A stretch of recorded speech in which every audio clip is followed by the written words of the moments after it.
Hi guys, today I'm going to be doing a review on the new Honda HR-V, which I've got pretty high expectations for. So let's see how she drives. So welcome to the test on the new Honda HR-V. This was new for 2015, the latter part. So it's been out for about 5 or so months. But I've been looking forward to testing this car for some time. And hopefully we should get a good insight into as to what this car's all about in terms of the way it drives, the sort of fuel economy we're going to get from it, the noise levels in the cabin, the ease of which you can manoeuvre it around tight spaces, etc., and the overall visibility of the car. So it should be a good opportunity to see how good this Honda actually is. So without further ado, let's start her up and get on the road.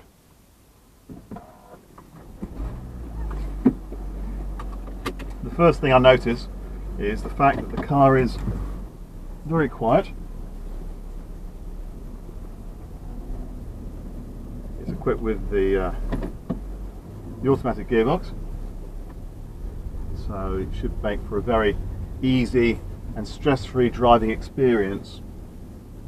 Good visibility, very good visibility. Got a massive windscreen.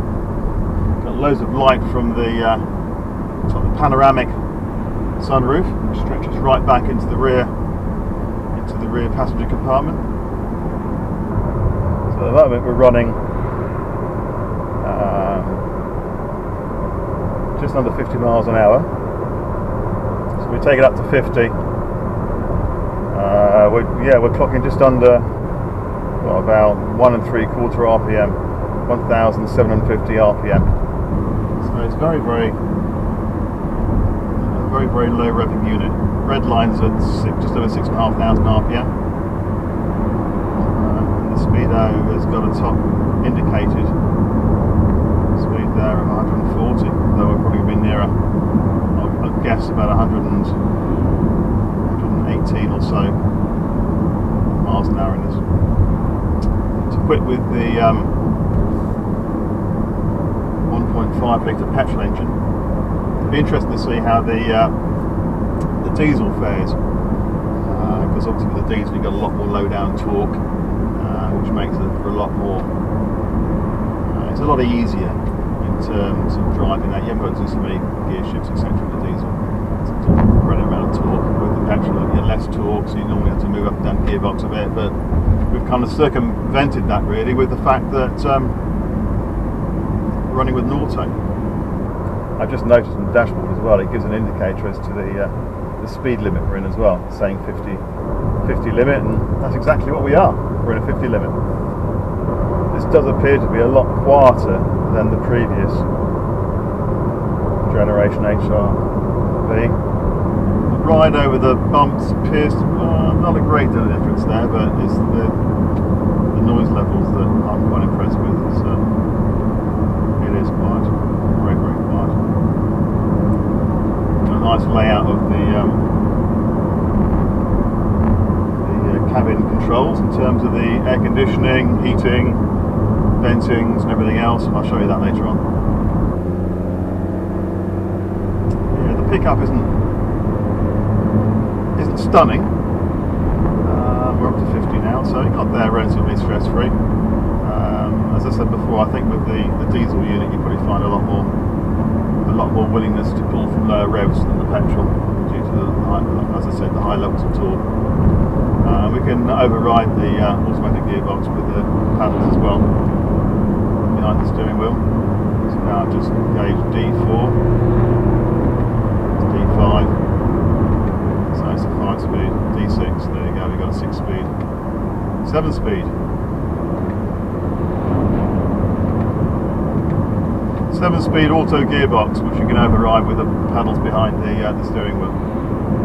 So that gives you a degree of flexibility. If you want to become more involved in the drive of the car, then there you go. That's good. The visibility out of the rear is extremely good. And I notice also it's got an automatic rear view dimming mirror as well, which can be quite useful. I'm just overriding the automatic as well with the paddles, which again.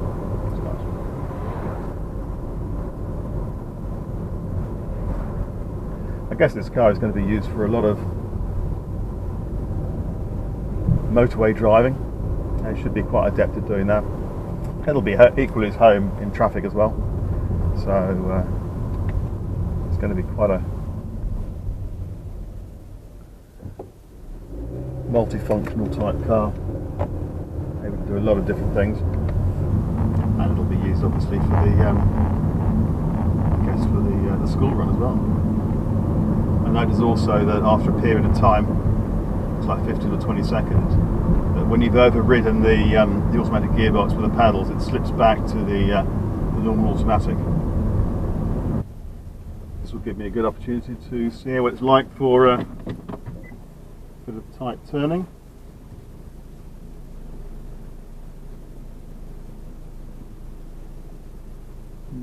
Area. I've got a good view at the back. Parking sensors as well.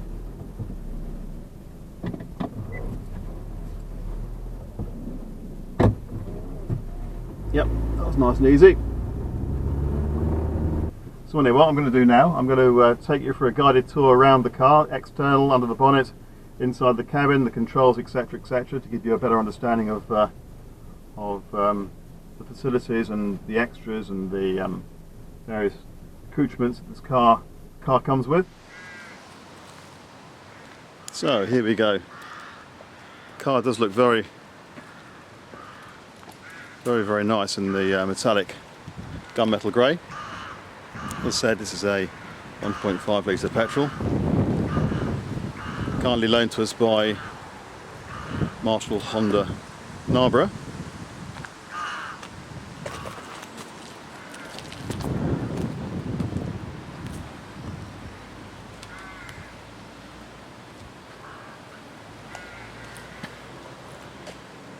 Quite a modern look for a multi-purpose car, SUV or whatever you want to call it.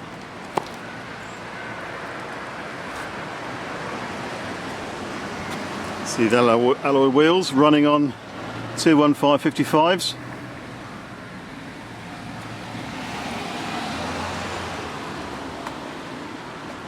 Indicators integrated into the mirrors.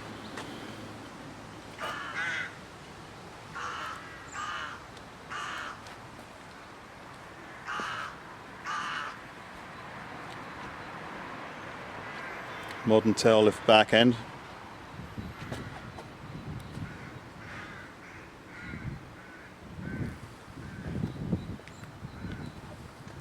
With the all integrated lights.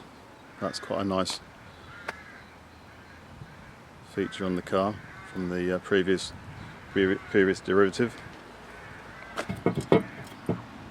Obviously got to release the petrol flap from the inside.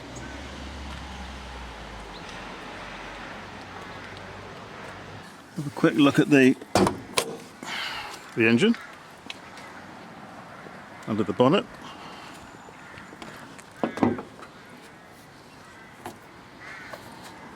There we go. It's actually quite a small engine compartment. There's not a lot of wasted space there.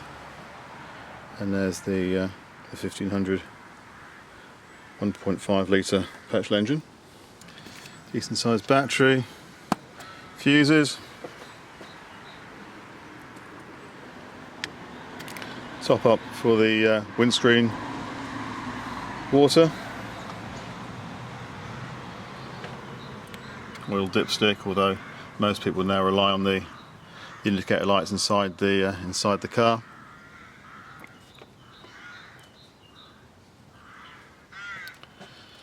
And the oil filler cap. But yeah, it's nicely laid out. And that's the radiator coolant as well.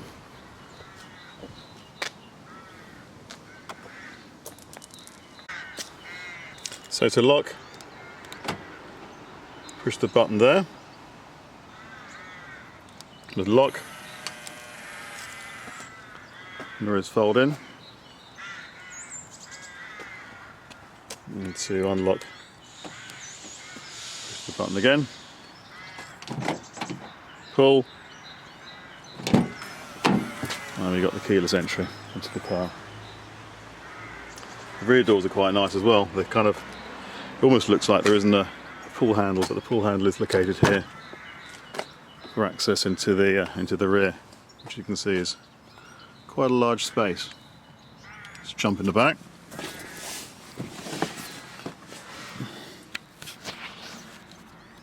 You can see that there's bags of room above for anyone sitting in the back. Good legroom as well. And that's the that's going to be a good 6 or 8 inches there. Middle seat is quite comfortable. Yeah. Electric windows at the rear as well, which is nice. Together with your rear speakers. Adjustable head restraints. It's all leather, so it's a well-equipped car.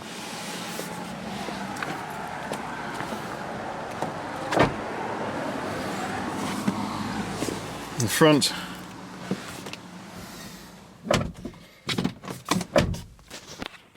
got all the usual levers, knobs and whatever for opening windows, locking doors, mirrors, etc, etc there.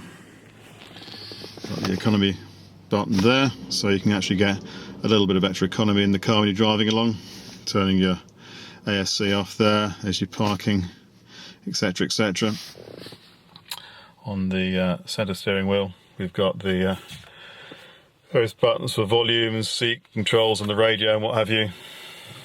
I'll just get the engine started up so you can see what that looks like. Normal sweep of the dials, and there we come, they all come to life now. So it's a nice layout in the car. There's the console there for your heating. It's all touch screen, getting cooler, getting hotter. Climate control, the air conditioning's there. Air conditioner's now off and you can set it to auto climate.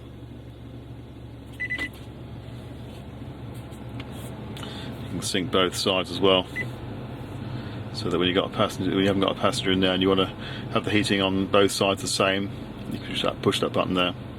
When you're not, you can go individually there. But when you sync it, see. Automatic gear shift there.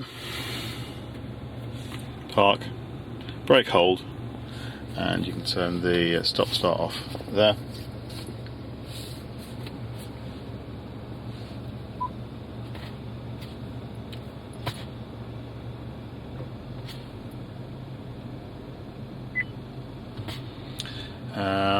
Now we've got the radio here, which is, get this going, change source. Then you've got all the various frequencies there. You've got telephone, iPod, HDMI cables. You've got your for your phone, etc. there. It gives you a little Wi-Fi area. Decent sized glove box. Yeah, very nice. And also the panoramic roof, which is brilliant. It's quite a dark interior, so it actually helps bring in a lot of light into the car, which is great. A cubby here for storing your knickknacks.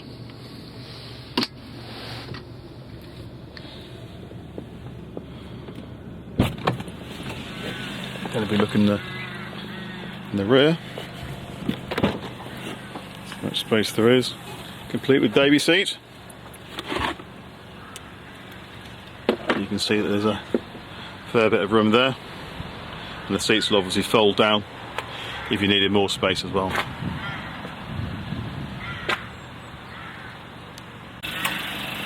So yes, a very good looking car, and you can hear how quiet the engine is. Whisper quiet.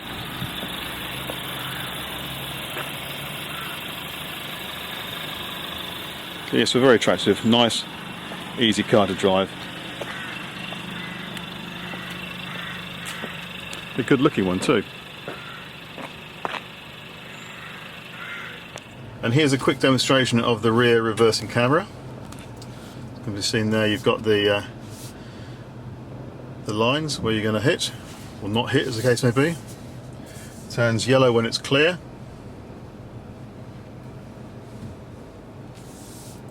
So if we were to reverse into the, leaving the vehicle there, see, it goes to orange when it's not too sure about things. Thinks we might hit, so let's play this safe. And it clicks off when you're no longer in there. In the reversing sequence, and then reverse it again. Right, let's park in between here. Gives the green light. Say all's well.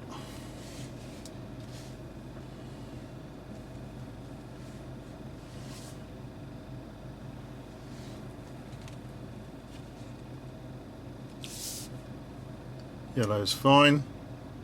And the dotted line there, you can see